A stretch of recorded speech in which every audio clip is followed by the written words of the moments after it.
हाँ तो नमस्कार दोस्तों, आप सभी का देव क्लासेस बूंदी ऑनलाइन प्लेटफॉर्म में दोस्तों आप सभी का स्वागत है, हार्दिक अभिनंदन है। दोस्तों देखिए, सभी को नमस्कार, सभी को राधे राधे। दोस्तों आप सभी का स्वागत है इस देव परिवार की ऑनलाइन पाठशाला के अंतर्गत। देखिए दोस्तों, अपन एक ऐसा टॉपिक पढ़ रहे हैं जो आपकी प्रत्येक एग्जाम के अंदर बहुत महत्वपूर्ण भूमिका निभाता है, और वो है दोस्तों आपका टॉपिक है राजपूते काल या सामंतवाद के काल के नाम से दोस्तों इतिहास के अंतर्गत प्रसिद्ध है। दोस्तों अपन इस टॉपिक के अंदर देख रहे थे आपके कि गुर्जर प्रतिहार और गुर्जर प्रतिहारों की भी दोस्तों राजनीतिक स्थिति अपन देख रहे थे। दोस्तों गुर्जर प्रतिहारों के शासन काल के समय भारतीय इतिहास में एक घटना ऐसे घटित हुई दोस्तों, जैसे इतिहास के अंतर्गत हमें त्रिकोणीय संघर्ष या त्रिपक्षीय संघर्ष के नाम से जाना जाता है। तो दोस्तों आज अपन त्रिकोणीय संघर्ष या त्रिपक्षीय संघर्ष के बारे में विस्तार से दोस्तों अपन अध्ययन करते हैं कि भारतीय इतिहास में लगभग 100 से 150 वर्ष तक चले ये इतने बड़े संघर्ष का क्या कारण था, या ऐसी क्या आवश्यकता पड़ी दोस्तों कि भारतीय इतिहास में 3 महान शक्तियों के द्वारा एक नगर को लेकर के दोस्तों 150 वर्ष तक संघर्ष चलता रहा, और इसी संघर्ष को दोस्तों हमारे देश के इतिहास में त्रिकोणीय संघर्ष कहा गया है। देखिए दोस्तों अपन चर्चा करते हैं त्रिकोणीय संघर्ष के बारे में। दोस्तों जो आपका त्रिकोणीय संघर्ष है उसकी शुरुआत गुर्जर प्रतिहार शासक वत्सराज के शासन काल में प्रारंभ होती है। तो देखते हैं दोस्तों कि कैसे आपके गुर्जर प्रतिहार महान शासक वत्सराज ने दोस्तों इस त्रिकोणीय संघर्ष का प्रारंभ किया, या दोस्तों इसकी शुरुआत की उसके बारे में अपन चर्चा करते हैं। देखिए दोस्तों शुरुआत करते हैं।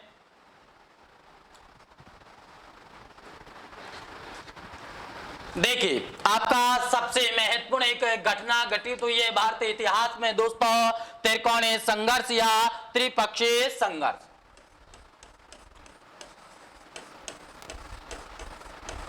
त्रिकोणीय संघर्ष या त्रिपक्षीय संघर्ष।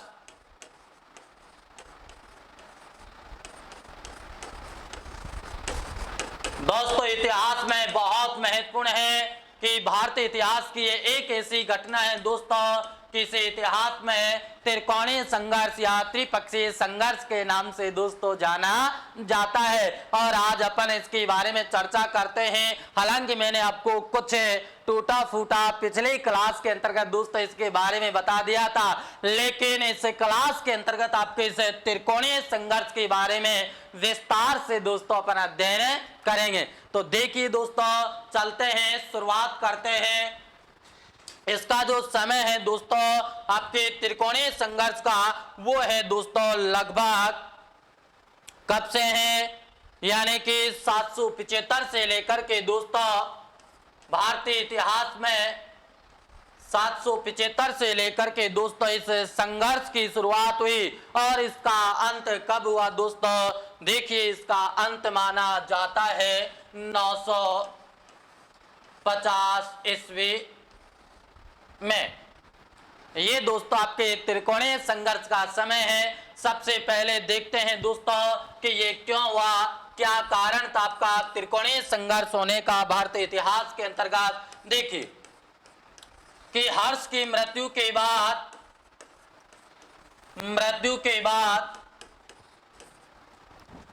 कन्नौज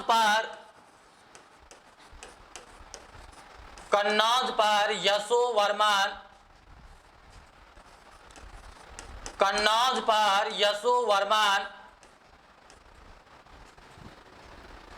का शासन था।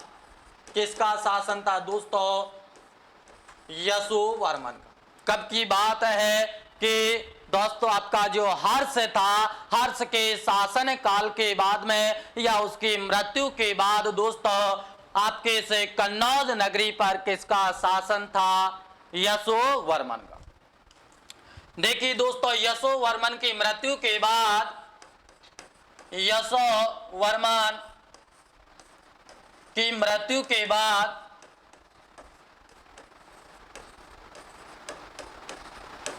यशोवर्मन की मृत्यु के बाद कन्नौज पर आधिपत्य को लेकर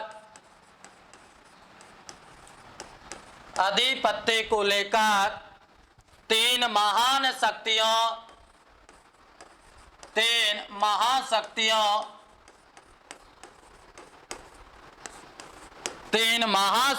में संघर्ष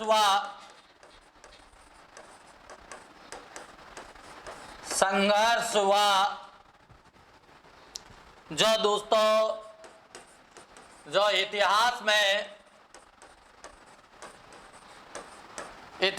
में त्रिकोणीय संघर्ष कहलाता है।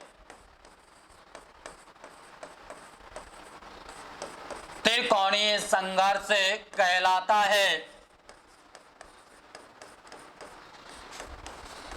देखिए एक बार इधर देखने का प्रयास कीजिए दोस्तों कि अपन आपके गुर्जर प्रतिहार जो आपका साम्राज्य था, उत्तरी पश्चिमी सीमा के जो आपके प्रहरी थे दोस्तों गुर्जर प्रतिहार, इस शासन काल के समय में हमारे देश के अंदर दोस्तों एक ऐसी घटना घटित हुई जिसको इतिहास में दोस्तों क्या कहा गया है, त्रिकोणीय संघर्ष या त्रिपक्षीय संघर्ष के नाम से जाना जाता है।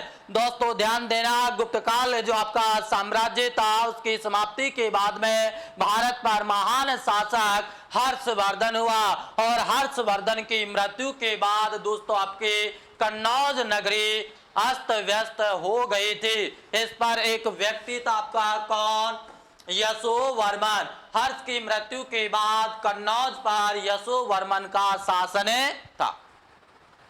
दोस्तों यशोवर्मन की मृत्यु के बाद कन्नौज पर भारत के तत्कालीन तीन महान शक्तियों ने इस पर आधिपत्य को लेकर दोस्तों संघर्ष प्रारंभ हो गया। अब तीन महान शक्तियां कौन कौन सी है, तीन महाशक्तियों में संघर्ष हुआ जो दोस्तों आपका इतिहास में क्या कहलाता है, त्रिकोणीय संघर्ष कहलाता।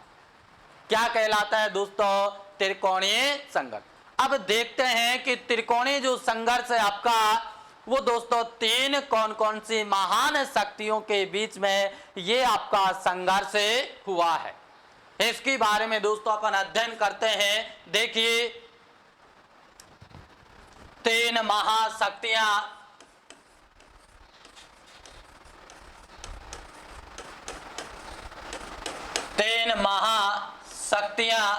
कौन कौन सी है। देखिए दोस्तों अगर अपन बात करें सामान्य स्थिति में दोस्तों, देखिए ये जो क्षेत्र था आपका दोस्तों ये आपका गुर्जर प्रतिहारों का था। किसका था, गुर्जर प्रतिहारों का। यानी कि यहाँ पर भारत के उत्तरी पश्चिमी जो क्षेत्र था आपका वो दोस्तों गुर्जर प्रतिहारों के अंतर्गत था, या इस क्षेत्र पर गुर्जर प्रतिहारों का शासन था। उसके बाद में दोस्तों यहाँ पर आपका ये जो क्षेत्र है ये दोस्तों आपका राष्ट्रकूट शासकों का था। किसका था, राष्ट्रकूट शासकों का यहाँ पर शासन था। दक्षिण में यानी कि महाराष्ट्र और कर्नाटका का आपका जो भाग है, जो क्षेत्र है वर्तमान में, वो दोस्तों प्राचीन काल में यानी कि 7वीं शताब्दी से लेकर के 10वीं शताब्दी तक का जो समय है इस पर दोस्तों राष्ट्रकूट राजाओं ने शासन किया। उसके बाद में दोस्तों आपका एक क्षेत्र आता है यहाँ, कौन सा, बंगाल। यहाँ दोस्तों बंगाल में पाल वंश के शासकों का शासन था। किसका शासन था, पाल वंश के शासकों का शासन था। कहां, बंगाल के अंदर। देखिए दोस्तों यहां आपका कन्नौज है। क्या है, कन्नौज। अब इन तीनों शक्तियों का दोस्तों इस कन्नौज को लेकर के संघर्ष हुआ कि इन तीनों महाशक्तियों ने दोस्तों कन्नौज के ऊपर आधिपत्य करने के लिए दोस्तों जो संघर्ष की शुरुआत हुई उसे इतिहास में त्रिकोणीय संघर्ष के नाम से जाना जाता है। तो दोस्तों कौन कौन सी महाशक्तियां थी? गुर्जर प्रतिहार उत्तरी पश्चिमी सीमा के अंदर इसका शासन था, दक्षिण में राष्ट्रकूट शासकों का शासन था और दोस्तों पूर्व में पाल वंश के राजाओं का शासन था। और इस कन्नौज पर दोस्तों इन तीनों शक्तियों की नजर थी। तीनों शक्तियां चाहती थी कि कन्नौज पर हमारा शासन हो। मैंने आपको कल भी बताया था कि प्रारंभिक इतिहास से लेकर गुप्त काल तक के इतिहास के अंतर्गत दोस्तों आपने भारतीय साम्राज्य के या भारत भूमि की जो मुख्य शासन का जो मुख्य केंद्र था पाटलिपुत्र रहा, लेकिन जैसे ही गुप्त साम्राज्य समाप्त हुआ दोस्तों आपके शासन का मुख्य केंद्र पाटलिपुत्र से हटकर क्या हो गया? कन्नौज हो गया। दोस्तों हर्षवर्धन के शासन काल के समय में भारतीय शासन का मुख्य केंद्र कन्नौज बन गया था और दोस्तों कन्नौज हर्षवर्धन से लेकर के 12वीं शताब्दी तक यानी सल्तनत काल तक भारतीय इतिहास में जो शासन का मुख्य केंद्र आपका कन्नौज ही रहता है। दोस्तों 12वीं शताब्दी के बाद सल्तनत काल से दोस्तों आपका शासन का मुख्य केंद्र भारत में दिल्ली हो जाता है। दोस्तों सल्तनत काल में भी शासन का केंद्र दिल्ली था, मुगल काल में भी दिल्ली था और अंग्रेजी शासन काल में कुछ समय के लिए कोलकाता था, लेकिन बाद में आपका दिल्ली ही शासन का मुख्य केंद्र आजादी तक ही रहा। तो दोस्तों आपको कारण पता चल गया होगा कि इस कन्नौज को लेकर भारत की 3 महान शक्तियों ने क्या किया? आपस में संघर्ष किया। देखिए दोस्तों इसके बारे में अपन चर्चा करते हैं कि इस समय कन्नौज पर आयुध वंश का शासन था। किसका दोस्तों? आयुध वंश का शासन था। आयुध वंश का शासन इस समय आपके कन्नौज पर था और दोस्तों इस समय कन्नौज पर 2 भाइयों के बीच में उत्तराधिकार को लेकर संघर्ष चल रहा था। एक भाई का नाम है इंद्रयुध और दूसरे भाई का नाम है दोस्तों चक्रायुध। यानी कि इस समय जिस समय आपके त्रिपक्षीय संघर्ष की शुरुआत हुई भारतीय इतिहास में, उस समय दोस्तों कन्नौज पर 2 भाइयों के बीच में उत्तराधिकार का संघर्ष चल रहा था। भाइयों का नाम है दोस्तों इंद्रयुध और चक्रायुध। इन दोनों भाइयों के बीच में कन्नौज के शासन को लेकर के आपस में खींचतान चल रही थी। एक कहता कि मैं कन्नौज का शासक बनो, दूसरा कहता कि मैं बन। देखिए दोस्तों आगे अपन चर्चा करते हैं तो यहां तक कोई समस्या? देखिए आगे अपन इसके बारे में और देखते हैं कि त्रिपक्षीय संघर्ष के बारे में। इस संघर्ष की शुरुआत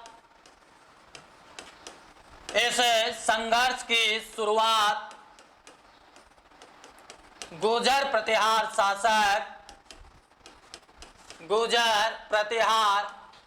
शासक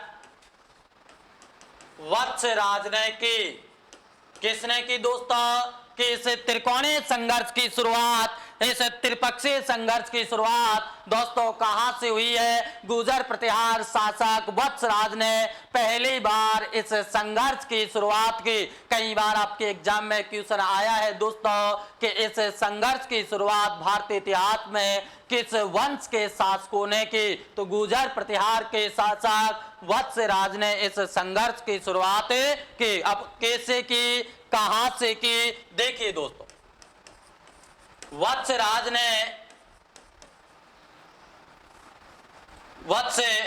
ने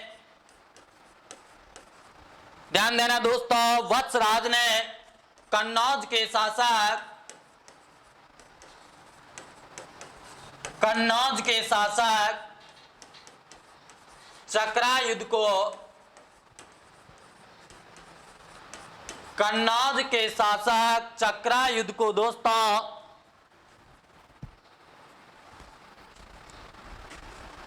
पराजित कर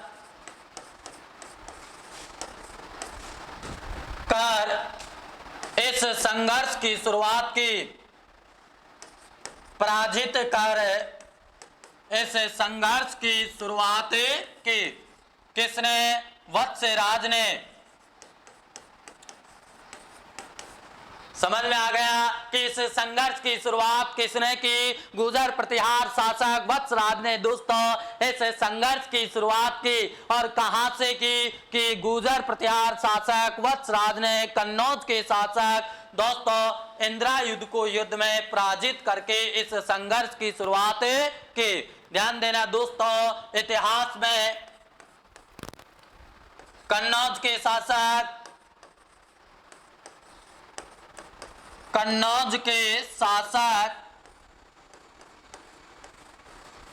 देखिए, कन्नौज के शासक एक दोस्तों आपका चक्रायुध है और दूसरा आपका दोस्तों इंद्रायुध है। देखिए दोस्तों, चक्रायुध को धर्मपाल का समर्थन प्राप्त था। किसका? धर्मपाल का। और दोस्तों इंद्रायुध को आपका वत्सराज का समर्थन प्राप्त था। देखिए शुरुआत ऐसी हुई कि दोस्तों कन्नौज पर धर्मपाल ने इस इंद्रायुध को पराजित करके चक्रायुध को कन्नौज का शासक नियुक्त कर दिया। दोस्तों चक्रायुध कन्नौज का शासक बन गया और उसका भाई इंद्रायुध दोस्तों अपने सहायता के लिए गुर्जर प्रतिहार शासक वत्सराज के पास में पहुंचता है और वत्सराज ने दोस्तों चक्रायुध को पराजित करके इस त्रिपक्षीय या त्रिकोणीय संघर्ष की शुरुआत की। तो यहां तक समझ में आ गया। एक बार और देख लीजिए दोस्तों कि इस त्रिकोणीय या त्रिपक्षीय संघर्ष की शुरुआत गुर्जर प्रतिहार शासक वत्सराज ने इसकी शुरुआत की। किसने की? वत्सराज ने, जो आपका गुर्जर प्रतिहार शासक था। तो यहां तक कोई समस्या? आगे देखिए कि दोस्तों वत्सराज ने इस संघर्ष की शुरुआत कन्नौज के शासक चक्रायुध को पराजित करके इस संघर्ष की शुरुआत की। समझ में आ गया कि इस संघर्ष की शुरुआत वत्सराज ने दोस्तों कन्नौज के शासक चक्रायुध को युद्ध में पराजित करके इस संघर्ष की शुरुआत की। आगे देखिए, इस समय कन्नौज के शासक दोस्तों एक चक्रायुध था जिसको धर्मपाल का संरक्षण प्राप्त था। दूसरा आपका आता है इंद्रायुध। दोस्तों इस इंद्रायुध को गुर्जर प्रतिहार शासक वत्सराज का सहयोग और समर्थन प्राप्त था। तो यहां तक कोई समस्या नहीं है। आगे चलिए देखिए दोस्तों, आगे अपन चर्चा करते हैं इस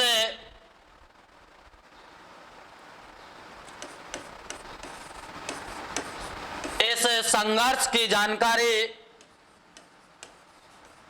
ध्यान देना, इस संघर्ष की जानकारी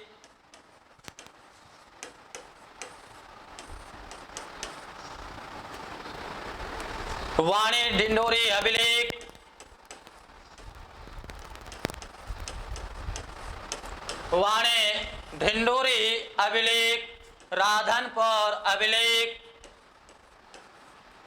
राधनपुर अभिलेख और अमोघ वर्ष का संजन पत्र लेख। अमोघ वर्ष का संजन पत्र या ताम्र पत्र लेख। ताम्र पत्र लेख से प्राप्त होती है। किसकी जानकारी? आपके इस त्रिकोणीय संघर्ष की जानकारी दोस्तों कहां से प्राप्त होती है?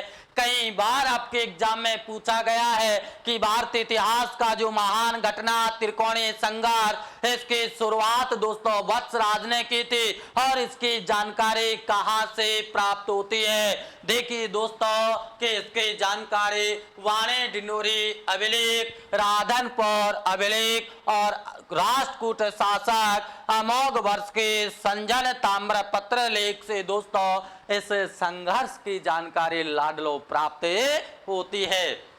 समझ में आ गया कि जानकारी कहां से प्राप्त हो रही है। इन अभिलेखों से हमें इस संघर्ष की जानकारी दोस्तों प्राप्त होती। आगे देखिए, इसी के बारे में अपन चर्चा करते हैं दोस्तों कि यह संघर्ष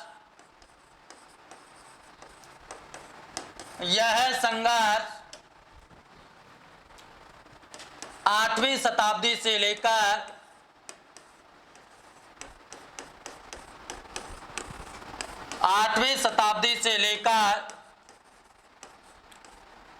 9वीं शताब्दी तक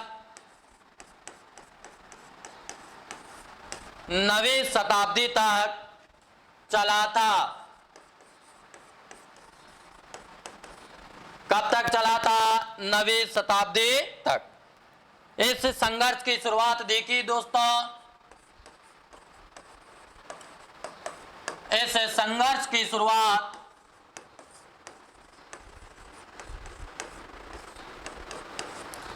देखिए, इस संघर्ष की शुरुआत गुर्जर प्रतिहार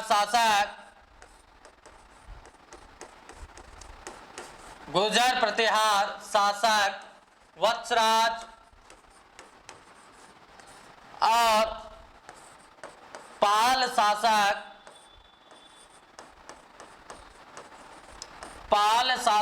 धर्मपाल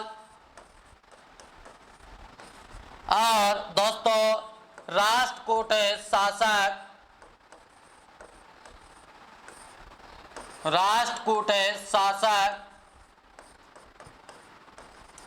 धोरवे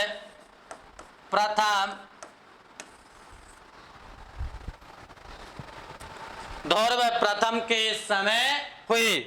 देखिए, एक बार इधर देखने का प्रयास कीजिए दोस्तों,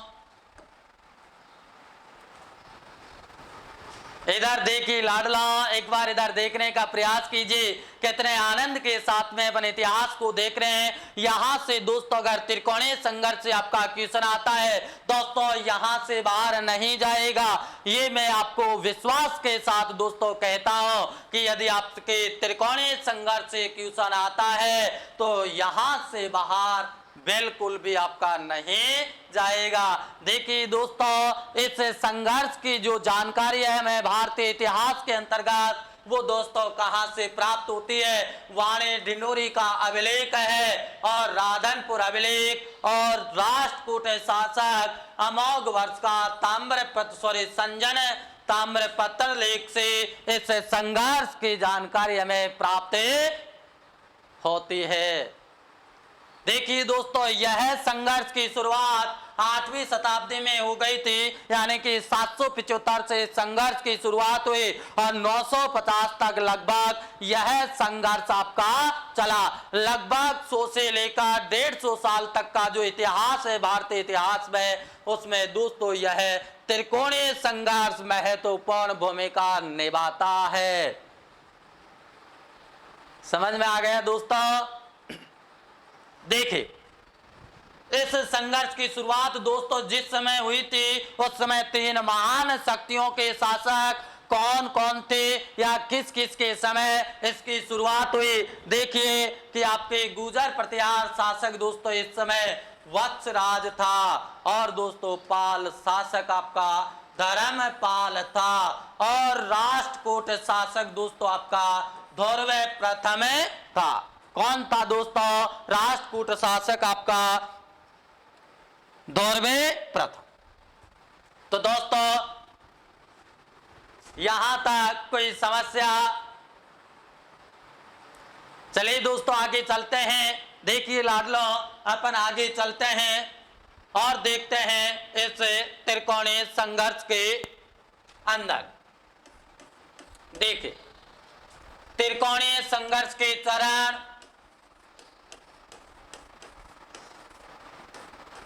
त्रिकोणीय संघर्ष के चरण व शासक। देखिए दोस्तों, ध्यान देना, यहां से आपका क्वेश्चन सबसे ज्यादा पूछा जाता। देखिए, सबसे पहले अपन चरण की बात करते हैं। चरण के समय दोस्तों आपके गुर्जर प्रतिहार वंश, गुर्जर प्रतिहार, पाल वंश और राष्ट्रकूटे वंश। देखिए, एक बार इधर देखने का प्रयास कीजिए दोस्तों। पहले चरण में आपके दोस्तों गुर्जर प्रतिहार शासक वत्स राज। कौन था? वत्स राज। दोस्तों इसका समय है 775 से लेकर 800 ईस्वी तक। किसका समय है? गुर्जर प्रतिहार शासक वत्स राज। दोस्तों इसके बाद में आपका आता है धर्मपाल। कौन? धर्मपाल। इसका दोस्तों समय है आपका 770 से लेकर 810। किसका? धर्मपाल। उसके बाद में दोस्तों आपके राष्ट्रकूट शासक धुर्व आता है। कौन? धुर्व। इसका समय है दोस्तों कि त्रिकोणीय संघर्ष में इसका समय क्या था? 780 से लेकर 793 तक। 780 से लेकर 793 इसका समय था। दूसरे चरण की अपन बात करते हैं आपके से त्रिकोणीय संघर्ष में दोस्तों। देखिए, इसके अंतर्गत नाग गुर्जर प्रतिहार शासक नागभट्ट सेकंड। इसका समय है दोस्तों 800 से लेकर 833। उसके बाद में आपके पाल शासक था इस समय दोस्तों देवपाल। कौन था? देवपाल। इसका समय है दोस्तों 810 से लेकर 850 के लगभग। उसके बाद में गोविंद तृतीय। गोविंद तृतीय। इसका समय है दोस्तों 793 से लेकर 814 तक। 793 से लेकर 814। उसके बाद में तीसरे चरण के अंतर्गत दोस्तों इसके अंतर्गत अपन चर्चा करते हैं तो गुर्जर प्रतिहार शासक मिहिर भोज।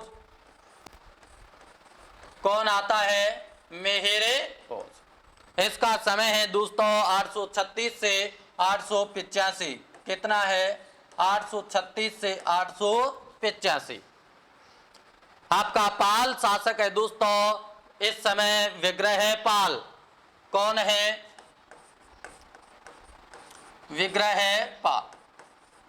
समय है दोस्तों 850 से 854। और आपका दोस्तों राष्ट्रकूट शासक है इस समय अमोघ वर्ष प्रथम। कौन है? अमोघ वर्ष प्रथम। अमोघ वर्ष प्रथम। समय है दोस्तों इसका 814 से लेकर दोस्तों 878 तक। किसका? अमोघ वर्ष प्रथम। उसके बाद में अगला चरण आता है आपका चौथा चरण। इस चरण के अंतर्गत दोस्तों गुर्जर प्रतिहार शासक महेंद्र पाल प्रथम। इसका समय है दोस्तों 885 से लेकर 910। किसका? महेंद्र पाल का। आपका पाल वंश का शासक है दोस्तों नारायण पाल। कौन है? नारायण पाल। इसका समय है दोस्तों 854 से लेकर 914 तक। और उसके बाद राष्ट्रकूट शासक है आपका कृष्ण सेकंड। कौन है? कृष्ण सेकंड। कृष्ण सेकंड का समय है दोस्तों 878 से लेकर 915 तक। 878 से लेकर 915 तक। यहां तक एक बार देख लीजिए। एक चरण आपका और रह गया है, उसके बारे में अपन दोस्तों अभी चर्चा करेंगे। देखिए, बहुत अच्छा टॉपिक चल रहा है दोस्तों।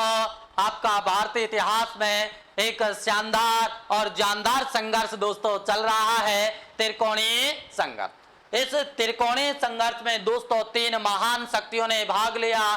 गुर्जर प्रतिहार, पाल वंश के महान शासक और राष्ट्रकूट शासकों ने इस त्रिकोणीय संघर्ष के दौरान दोस्तों तीनों शक्तियों ने मिलकर के संघर्ष किया आपस में। अब बात आती है दोस्तों कि किस समय कौन सा शासक था या कितने चरणों में आपका यह संघर्ष चला। तो दोस्तों देखते हैं कि कितने चरणों के अंतर्गत आपका गुर्जर जो त्रिकोणीय संघर्ष है वो चला, इसके बारे में अपन देखिए। पहले चरण में दोस्तों गुर्जर प्रतिहार शासक वत्सराज और पाल शासक धर्मपाल और राष्ट्रकूट शासक ध्रुव ने इस संघर्ष की शुरुआत के इन तीनों से। दूसरे चरण में दोस्तों अपन बात करते हैं गुर्जर प्रतिहार शासक नागभट्ट द्वितीय और पाल शासक देवपाल और राष्ट्रकूट शासक आपका दोस्तों गोविंद तृतीय था। तीसरे चरण की अपन बात करते हैं तो दोस्तों इस चरण के अंतर्गत आपके गुर्जर प्रतिहार के महान सम्राट शासक मिहिर भोज, गुर्जर प्रतिहार के महान सम्राट मिहिर भोज दोस्तों तीसरे चरण के अंतर्गत अपने महत्वपूर्ण भूमिका निभाता है। उसके बाद दोस्तों आपके पाल शासक विग्रहपाल था और नारायण पाल था और राष्ट्रकूट शासक दोस्तों आपके अमोघ वर्ष प्रथम था। चौथे चरण में दोस्तों गुर्जर प्रतिहार शासक महेंद्र पाल प्रथम और पाल शासक नारायण पाल और राष्ट्रकूट शासक दोस्तों कृष्ण द्वितीय था। ये 4 चरणों के अंतर्गत दोस्तों आपके त्रिकोणीय संघर्ष चला। आगे भी एक चरण और आएगा, अपन देखेंगे। इन चरणों में ऐसे आपके दोस्तों इन वंशों के शासक थे जो आपस में कन्नौज नगरी को लेकर के संघर्ष हुआ। तो बताइए यहां तक समस्या है क्या कुछ? चलिए आगे चलते हैं। देखिए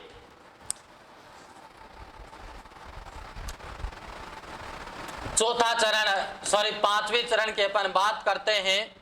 देखिए इस समय आपका गुर्जर प्रतिहार का शासक था कौन? महिपाल।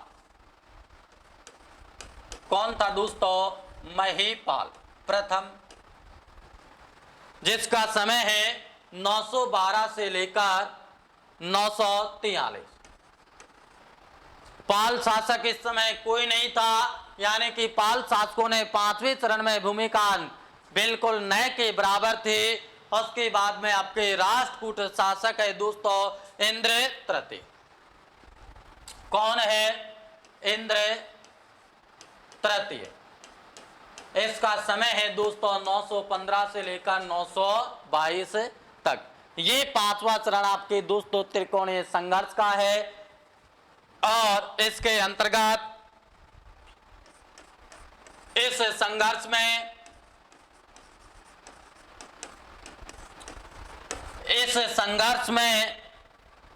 अंतिम विजय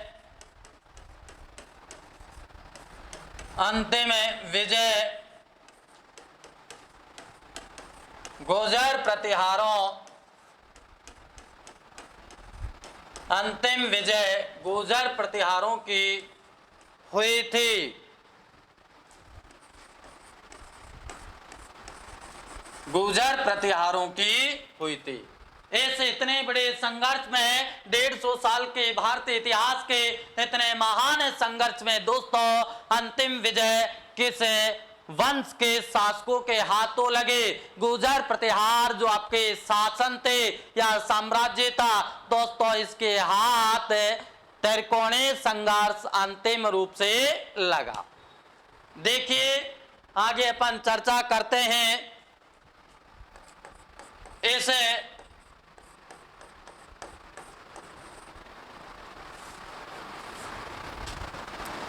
ध्यान देना राष्ट्रकूट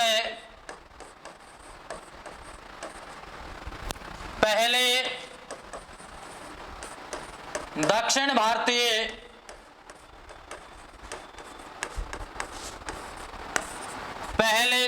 भारतीय शक्ति थी। दक्षिण भारतीय शक्ति थी जिसने उत्तर भारत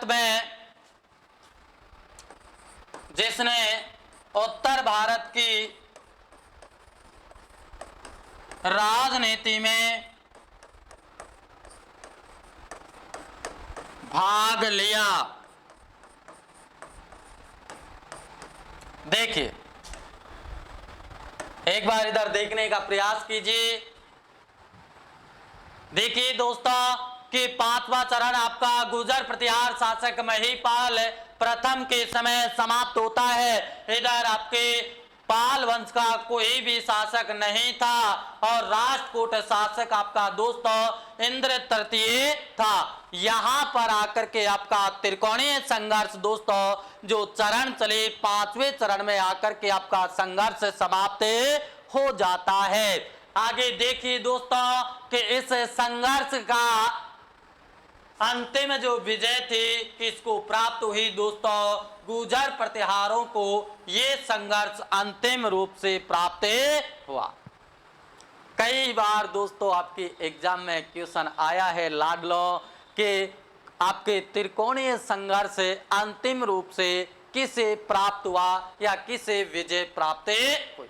हजारों बार दोस्तों आपकी एग्जाम में पूछा गया है, लाखों एग्जामों के अंतर्गत ये क्वेश्चन आ चुका है कि त्रिकोणीय संघर्ष पर अंतिम रूप से विजय किस वंश के शासकों को मिली है। तो दोस्तों आपके गुर्जर प्रतिहारों को अंतिम रूप से इस त्रिकोणीय संघर्ष में विजय प्राप्त मिली या हुई। देखिए दोस्तों दक्षिण भारत की राष्ट्रकूट पहली शक्ति थी। ध्यान देना दोस्तों कि दक्षिण भारत की पहली शक्ति थी जिसने उत्तर भारत की राजनीति में भाग लिया या अपना हस्तक्षेप किया। कई बार क्वेश्चन आया है कि दक्षिण भारत की कौन सी शक्ति थी जिसने राजपूत काल के अंतर्गत उत्तर भारत की राजनीति में अपना हस्तक्षेप किया है दोस्तों? तो वो है आपके राष्ट्रकूट। समझ में आ गया दोस्तों? देखिए आगे अपन देखते हैं, चर्चा करते हैं दोस्तों त्रिकोणीय संघर्ष।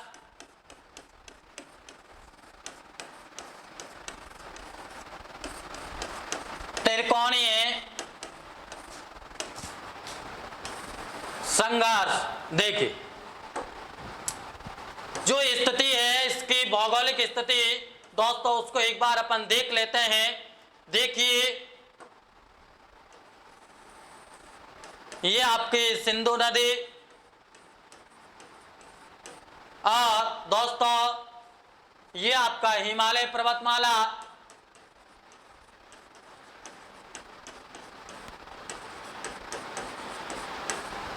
देखिए ये दोस्तों आपका राष्ट्रकूट शासक का क्या था, क्षेत्र था। उसके बाद में दोस्तों ये आपका पाल वंश के शासकों का था। पाल वंश के शासक बंगाल। और दोस्तों आपको ध्यान में रहे तो ध्यान देना, यहां एक नदी बहती है, कौन सी? ध्यान में है क्या दोस्तों कि भारत के मध्य में से जो दोस्तों अरब सागर के अंदर जो नदी जाती है, कौन सी नदी बहती है दोस्तों? आपकी कौन सी नदी है? नर्मदा नदी। कौन सी नदी है? नर्मदा नदी। दोस्तों इस नर्मदा नदी से गुजर प्रतिहारों और राष्ट्रकूट शासकों की सीमा का निर्धारण होता था। ध्यान देना, किसकी सीमा का निर्धारण हो रहा है? राष्ट्रकूट शासकों और गुजर प्रतिहारों की सीमा का निर्धारण कौन सी नदी करती थी? आपकी नर्मदा नदी। आगे देखिए दोस्तों कि ये जो भारत का पश्चिमी क्षेत्र था, ये किसका था दोस्तों? गुजर प्रतिहारों। किसका था? गुजर प्रतिहारों। ध्यान देना दोस्तों, गुजर प्रतिहारों का ये क्षेत्र था। और ये जो आपका क्षेत्र है ये दोस्तों कौन सा था? कन्नौज।